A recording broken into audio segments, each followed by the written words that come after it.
Au sommaire de ce journal, les infrastructures scolaires sont un vrai casse-tête au village Sanka, situé à plus de 33 km de la ville de Kolwezi, dans ce coin de la province du Lualaba. C'est dans la maison d'un particulier où les enfants apprennent à l'école primaire Moupangili. Et puis les étudiants préfinalistes de la faculté de droit à l'université de Kolwezi ont été reçus ce mardi en audience par l'ancien sénateur Patrick André Kakwata. Ces étudiants chercheurs sont venus pour comprendre le contour de la proposition de loi sur la réforme du régime pénitentiaire en RDC, proposition de loi initiée en 2007 par Patrick André Kakwata, ancien sénateur et actuellement ministre provincial des Transports et Voies des Communications. Voilà donc tout pour les sommaires.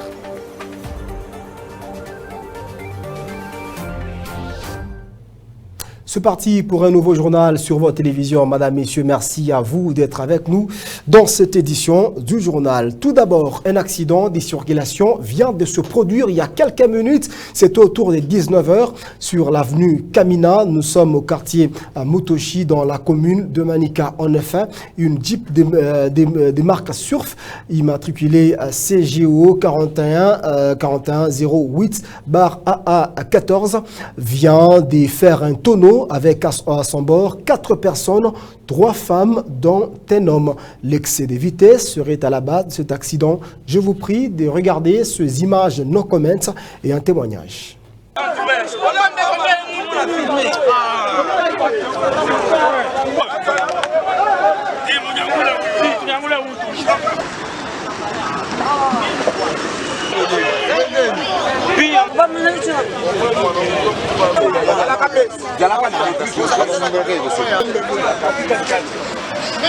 Donc, il faut on a vu ces véhicules qui venaient, qui quittaient du côté Kalimous, l'école qui est ici, sur Kalima ici, en pleine vitesse.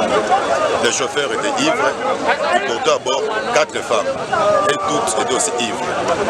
Subitement, le pneu arrière gauche s'est détaché et le véhicule a percuté. C'est ça même l'incident que vous voyez ici. Il y a eu des morts? Bon, sur place, non, mais quand même, les blessures, les sangs, les coups, on n'a pas eu de mort, mais il y a vraiment les cas tellement graves. Nous parlons toujours inforoute, mais nous quittons Kolwezi, direction Fungurume à présent, où les travaux de construction ou de modernisation de la route Kasolondo évoluent sont désemparés. L'heure est actuellement à la pose de la première couche en terre battue et la construction des tranchées de canalisation d'eau des pluies. Je vous prie de suivre cet élément de reportage.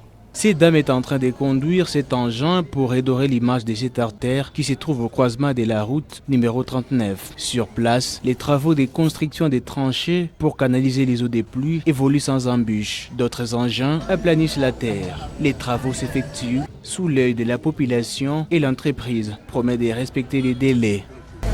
La phase des travaux, nous sommes dans la phase de reprofilage avec apport de latérite, plus l'excavation de drain tel que vous voyez à côté de nous. Les deux, on est en train de combiner. Les déroulements des travaux sont impeccables, il n'y a pas trop de contraintes, mais sinon ça évolue normalement malgré la pluie. Ce n'est pas quelque chose que je peux donner comme une excuse. Sinon toutes les choses sont dans les temps. Puisque les travaux tels que vous le voyez, ça vient à peine de commencer. Ça a commencé le mois passé. C'est le 24 que le gouverneur de province était venu ici sur place pour lancer les travaux.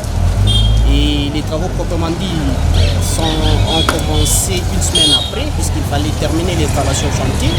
Mais sinon, nous sommes pratiquement dans les temps réels, disons 30 jours.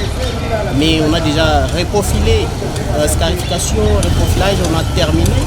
Ils étaient en train de rouler à 10 à l'heure, mais présentement ils font même les 60 à l'heure. Et là nous sommes en train même de viser de mettre les casse-vitesse juste pour sécuriser la population, puisque vous regardez même devant vous qu'il y a trop de motards, tout ça. Bon, c'est juste de manière à contrôler les trafics. Cette route servait un canal de transportation de minerais, ce qui a conduit à la route Kasolondo sa détérioration. Dans les tout prochains jours, elle portera son image d'antan et reflétant la volonté de la redevance minière. Et nous quittons Fongouromé, direction à présent au village Sanka, village situé à plus de 33 km de la ville de Kolwezi. Nous le disions ce mardi ce journal, madame, et c'est presque en fait insolite. Une maison d'habitation qui se transforme pendant les heures des cours en une école et après les heures des cours, la maison reprend son statut de maison d'habitation pour abriter toute une famille. Voilà dans quelles conditions où les cours se donnent à l'école primaire Moupangilé. Comme je le disais, nous sommes à plus de 33 km de la ville de Kolwezi.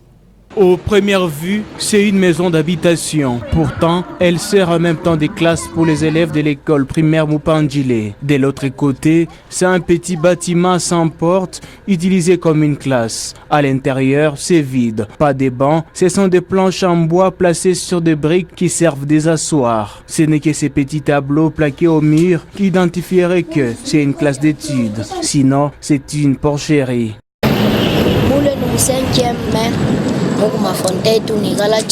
Dans cette maison, il y a la 5e. Il n'y a que des fauteuils de la maison et nous nous mettons par terre. Il n'y a même pas de tableaux. Nous écrivons sur des planches comme tableaux. Et dans l'autre classe, à la récréation, la salle sert de cuisine. Nous demandons juste au gouverneur de nous construire des fils qu'une école pour limiter notre souffrance. Nous allons étudier à Walemba. C'est loin d'ici. Sur la route, il y a une forte circulation de motocyclistes. Des accidents surviennent.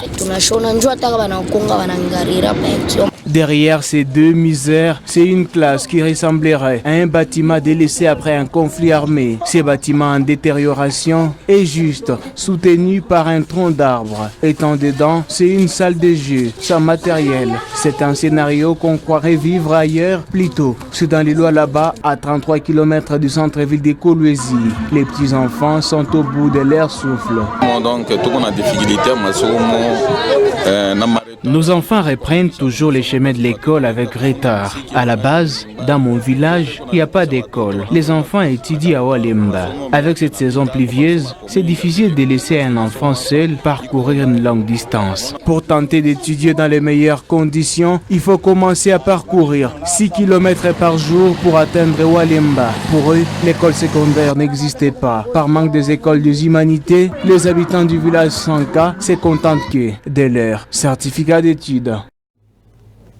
Et de l'éducation, nous allons parler santé à présent. Chaque 12 novembre de l'année, l'humanité entière célèbre la journée de la pneumonie. Cette pathologie qui tue des milliers de personnes à travers le monde. Cette journée a comme objectif de pouvoir sensibiliser de nombreuses personnes par rapport à cette maladie, mais aussi sur ces mesures préventives. Je vous prie de suivre cet élément de reportage qui porte la signature de Naomi Bonsa. La pneumonie a coûté la vie à plus de 800 000 enfants de moins de 5 ans. L'an dernier, selon les statistiques de l'Organisation mondiale de la santé, une infection respiratoire aiguë qui affecte les poumons. Le malade peut venir et dit qu'il a cette toux peut être sèche ou une toux grasse, ça veut dire avec expectoration. À côté de cela, il y a une douleur thoracique. À côté de cette douleur thoracique, il y aura sûrement de la fièvre. À côté de la fièvre, un peu d'asthénie. Ça, c'est sur le plan purement subjectif. Mais objectivement, nous avons aussi des signes très spécifiques que nous-mêmes nous allons objectiver à la palpation, et à la percussion et à l'auscultation de zones pulmonaires. Ce fléau tue chaque année plus que les sida, le paludisme et la rougeole réunis. Les petits enfants sont fragiles à cette maladie. Quel mode de prévention à prendre face à la pneumonie? La prévention est simple. Nous devons éviter une exposition à la poussière, une exposition au froid. Sur ces, comme ces jours-ci fait un peu très froid, nous devons porter des vestes au-dessus. Nous devons éviter de consommer beaucoup de poissons froids, beaucoup d'aliments froids. Et pour ceux de nos frères qui sont immunodéprimés, comme les déparasitaires, il faut prendre le vaccin, communément appelé pneumo 23. Malgré que cette maladie est mortelle, la pneumonie n'est pas incurable.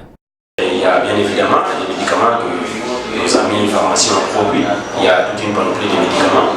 Il y a des antibiotiques qui sont là, qui sont spécifiques contre le pneumocoque, comme le nom. À côté de cela, on peut mettre des antalgiques pour lutter contre la douleur. Et on peut aussi mettre des expectorants ou des mucolytiques pour favoriser à ce que cette expectoration qui ne sort pas, qui altère la respiration puisse sortir pour que notre patient puisse bien respirer. Et puis soigner bien évidemment l'état général et bien évidemment d'autres pathologies associées. La maladie est causée par le microbe. Plus spécialement, nous avons germe qu'on appelle pneumocoque, une bactérie qu'on appelle pneumocoque, qui prend plus de la moitié des cas. Mais à côté de cela, on peut avoir les staphylocoques, les streptocoques, et dans une certaine protection, les haémophilus influenzae. Mais il y a aussi d'autres germes, mais ce que nous avons donné sont parmi les germes plus importants. Cette journée a été décrétée par l'Organisation mondiale de la santé dans l'objectif de sensibiliser les populations à un véritable problème de santé publique. Et de la santé, nous allons parler politique à présent. Après le trouble qui ont émaillé dans la ville de Kolwezi le week-end dernier, le patron du Lualaba, Richard Mouyej Manguez-Mons, a réuni lundi dernier le responsable de ces deux camps politiques qui ont été à la base de ce trouble. Il s'agit de militants du PPRD, mais aussi ceux du CAP pour le changement. Le responsable de ces deux camps ont été invités par Richard Mouyej Manguez-Mons. Ce dernier les a appelés chacun à mettre un peu d'eau dans son vin et à privilégier le dialogue ainsi que la paix sociale. Je vous prie de suivre cet élément de reportage. Comme promis de réunir les responsables du parti de l'UDPS et du PPRD en début de semaine, de suite de ce mouvement de tension observé le week-end dernier et ayant causé un climat malsain entre les deux formations politiques, en garant de sa province, le gouverneur Richard Mouyej Manguez-Mons, pour consolider la paix dans sa juridiction, a convoqué une réunion du Conseil de sécurité élargie de ce lundi, au cours duquel la partie cash a délié sa langue. Nous voulons la paix et effectivement le gouverneur a compris quand même notre souci et les soucis des amis du PPRD entre l'UDPS et PPRD ou soit CASH et FCC. Nous avons quand même essayé de parler le même langage et nous avons trouvé quand même une solution. Chacun a essayé quand même de remettre ses armes dans des poches. Je pense qu'il n'y a pas assez de problèmes. Du côté PPRD du FCC, la stratégie optée par le gouverneur est bonne. Toutefois, les deux formations politiques doivent observer les clauses de leur partenariat.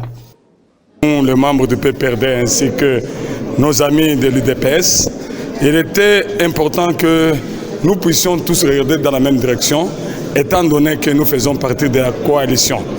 Aujourd'hui, nous ne pouvons pas oublier tout ce que Kabila a fait. C'était ça le conseil. Kabila a permis la passation civilisée du pouvoir.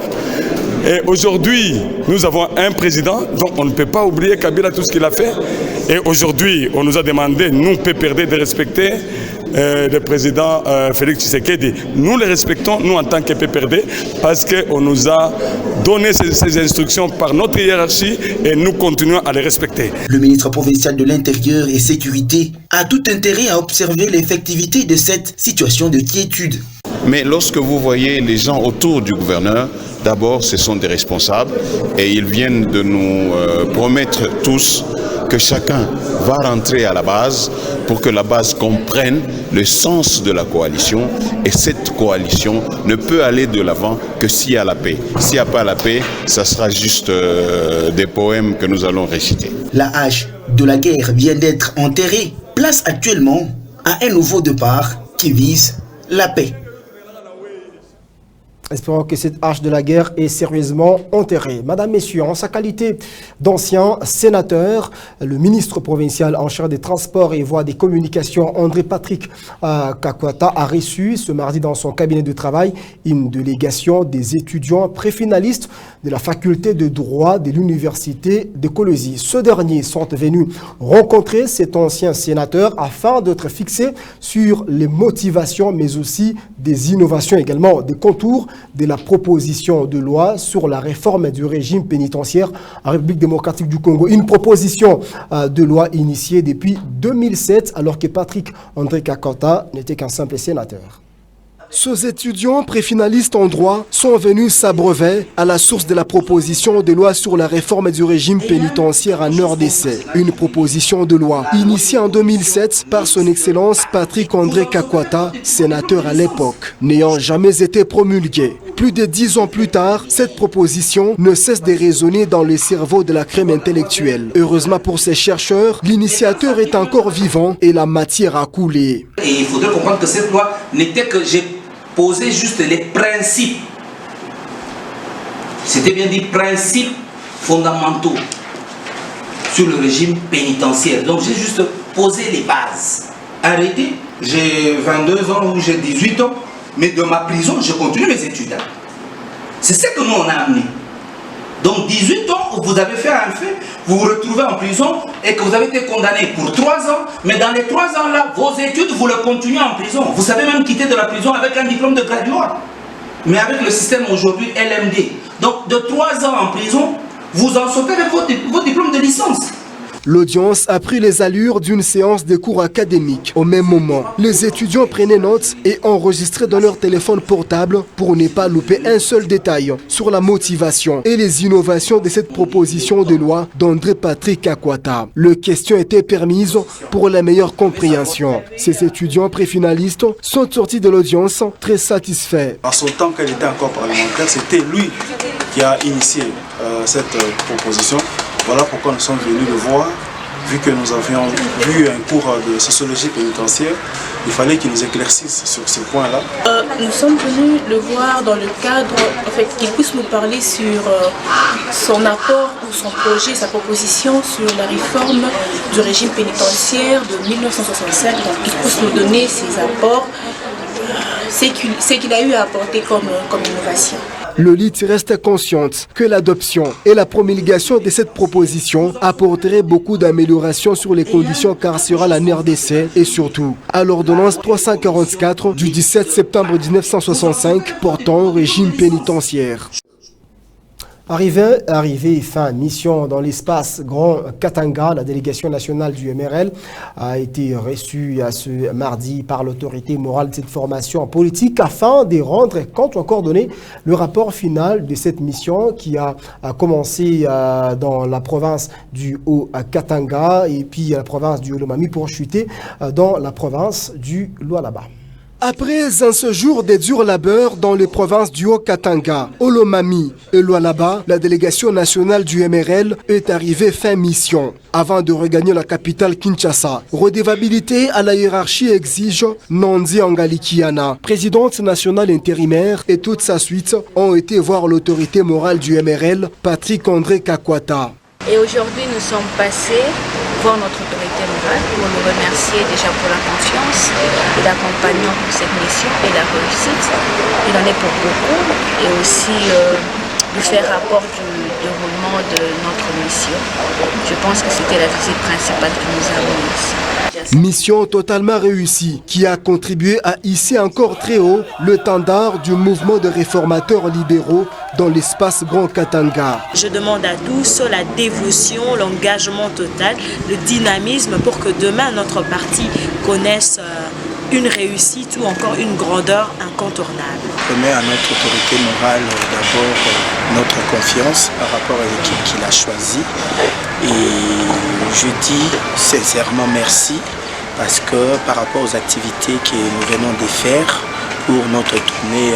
C'est par une photo de famille que l'autorité morale du MRL, Patrick André Kakwata, et la délégation conduite par Nandi Angalikiana, présidente intérimaire, se sont dit au revoir.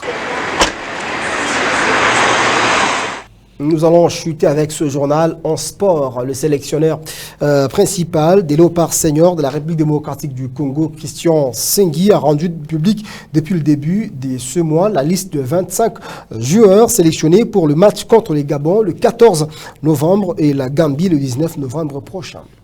JP Massampo, le décorateur. Multimystique.